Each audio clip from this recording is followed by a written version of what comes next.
In January 2024, I had two goals. My first goal was to learn to grow some herbs. I've never been that successful at plants, but I thought I'd give it a try. And my second goal was to have consensual sex for the first time. Yes, you heard that correctly. I was 47 years old and I hadn't had sex, and I was a professor who taught sexuality. In fact, I taught about families and communication, and I taught about parenting. And every semester, as I would prepare my faculty bio for my classes, I would think to myself, what would my students think if they actually knew how little experience I had in all of these things that I am teaching them? Because I really didn't actually know what those things were actually like. I mean, I could tell you all about the birthing process. I knew all the things that happened during the birthing process. I could tell you about the physiological process of arousal. I would have my students sculpt genitalia out of Play-Doh, and I knew what it looked like. I could tell you about the pros and cons of all the contraceptive options, but I never actually opened a condom wrapper, so I didn't even know that condoms had like bursts of air in them so you could know like if they were actually good or not. That was a discovery. I knew about Sternberg's triangular theory of love and how commitment and intimacy and passion are three really important dynamics of relationships that can like ebb and flow as you're in a relationship. But I didn't actually know what that looked like in a relationship and how those dynamics really could change. I knew theories really, really well. I have read so much about all of these topics. And I could tell you what should happen theoretically. But I didn't know how any of these things felt, and I didn't know what the lived experience of these things was actually like. Now, how does one end up 47 years old, not having had sex, teaching about sex? Well, I came from a family with, I was the oldest of 5 children. I was raised in a very high demand religion where the goal for me was to get married and to have babies and follow all of the rules, follow your leaders, and most of all, stay pure until you are married. And I remember one Sunday, and those of you who grew up in purity culture probably have had this experience too. I remember one Sunday school teacher brought cupcakes to class. They looked so good. And he pulls the cupcake out and he's like, ooh, how many of you guys want a cupcake? And of course, we all raise our hand because at 15, everyone wants a cupcake. And then he proceeds to lick the cupcake. And he's like, how many of you want this now? Of course, nobody raised their hand. And he was like, well, no, of course you don't want it. It's disgusting. Nobody's going to want this except the person who licked it. And that message was clear to me. I felt it not just in my head. Like, I didn't just know it, I felt it. I felt my body tighten and I felt shame. And I knew that like if I was not pure, I was destined for bad things. And I was taught not to trust my body. Feeling good led to temptation. And I remember there was one week when I was feeling especially peppy and I was telling a church leader that I was like, hey, I have discovered that if I do what feels good, it seems to lead itself to good things. And he was like, oh my gosh, you should not trust your body. It will lead you astray. So, okay, I was like, okay, fine. Physical cues should not be trusted. I should not listen to this body. And then there's this body that I have, this body that I felt was a moral failing. I felt like through TV and books and friends and church that having a body that looked like my body was a moral failing. That if you eat less and you move more, you should be able to have the perfect body. And so at age 10, I started dieting and I never stopped. And I ruined my metabolism. And since I was too fat to actually have an eating disorder, that's what the doctors told me, that binging and purging wouldn't hurt. And I really felt like I was inhabiting this gruesome, vile vessel that no one would ever find desirable. And it wasn't just a mindset. You saw it in how I walked, and how I moved through the world and how I tried to take up less space. And I constantly was pulling myself in. I wore dark clothes, I avoided mirrors, and I avoided all pictures like the plague. Family members would have to pull me into pictures to be able to have any proof that I existed. And then there was a bad spring break when I was 19 where I left that experience feeling like that cupcake from Sunday school. And I think that's when I really just stopped listening to my body.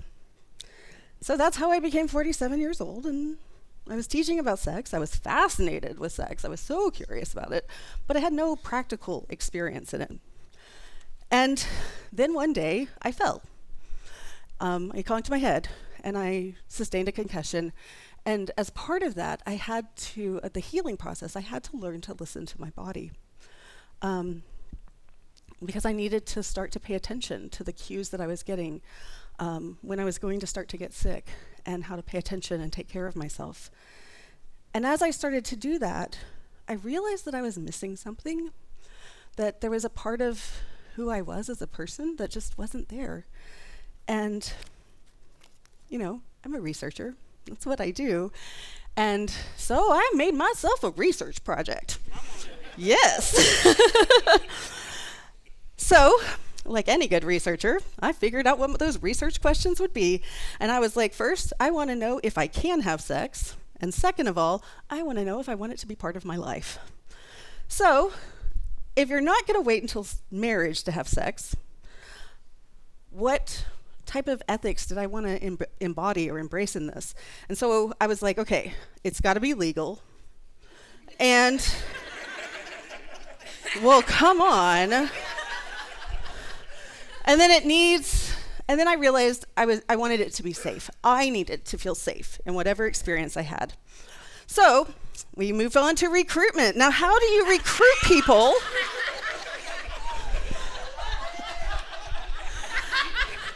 How do you recruit people for your unofficial have sex with me research project? You know, my therapist, she was like, have you considered a professional? And I was like, you know, Amsterdam's really far. I looked into the brothels in Nevada. Unfortunately, none of them employ men. And sex surrogates were actually way out of my budget. So, where do we go? To Tinder. To the apps we went. Now, my initial efforts at recruitment were a little bit dicey. A lot of these men didn't seem to understand the lack of experience that I was trying very delicately to convey to them. There was the red-bearded pirate who talked the entire time and never asked me a single question, paused and said, I think I've been talking a long time. Yes, in fact, you have.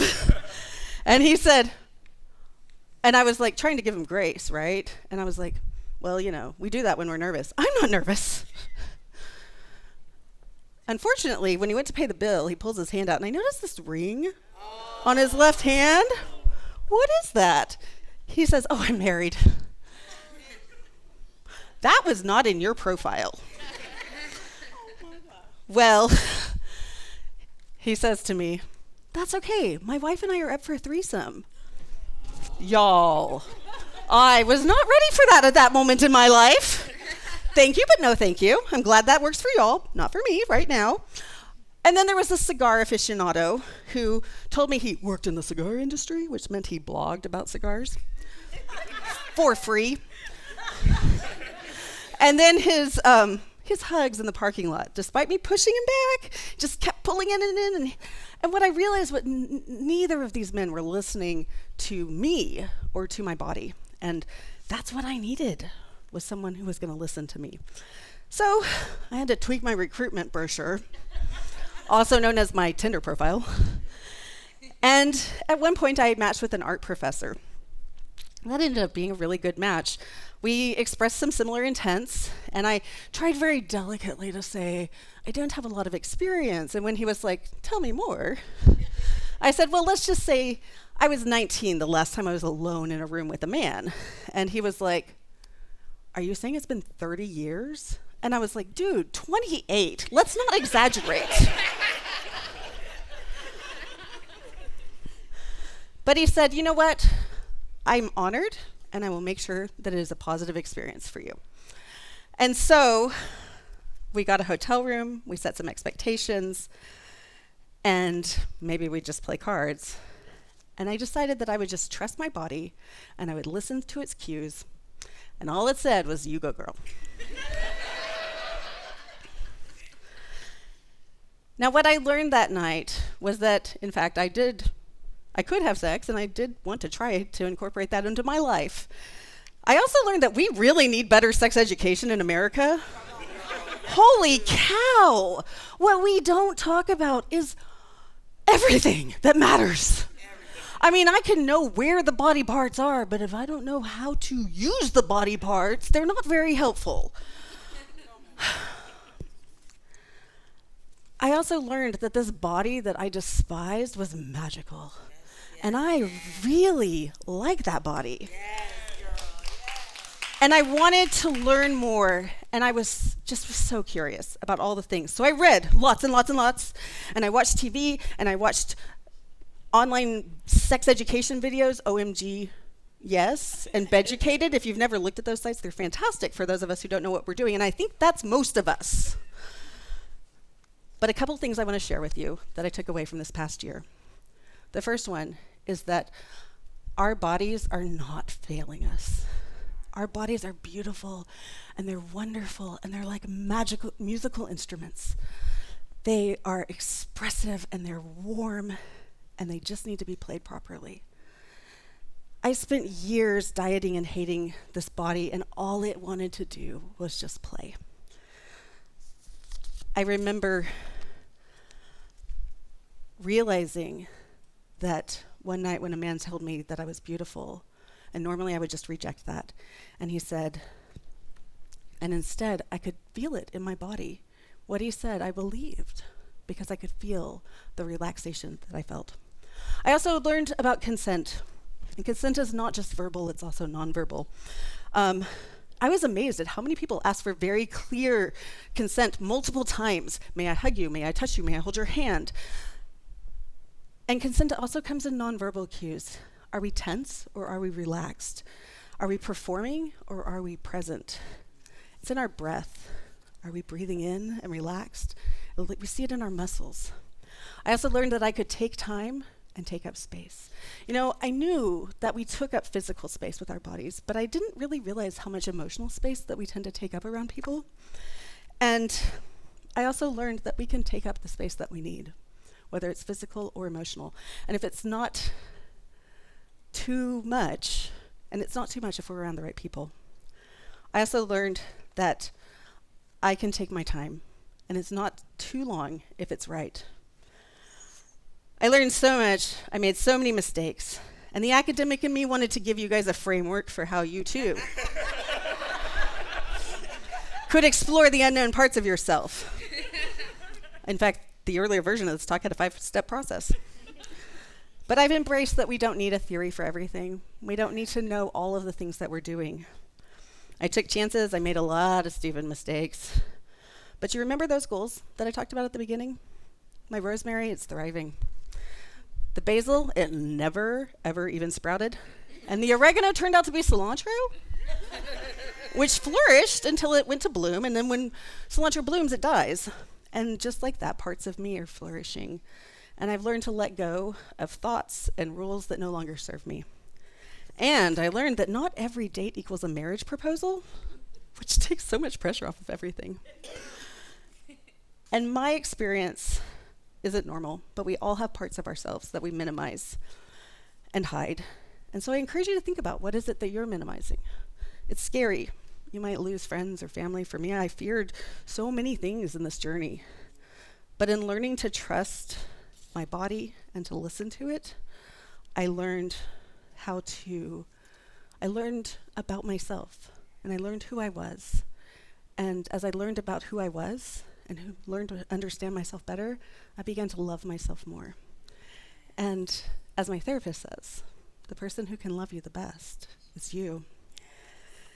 And so I want you to ask yourself, what part of you are you minimizing? And what might bloom if you let it thrive? Thank you.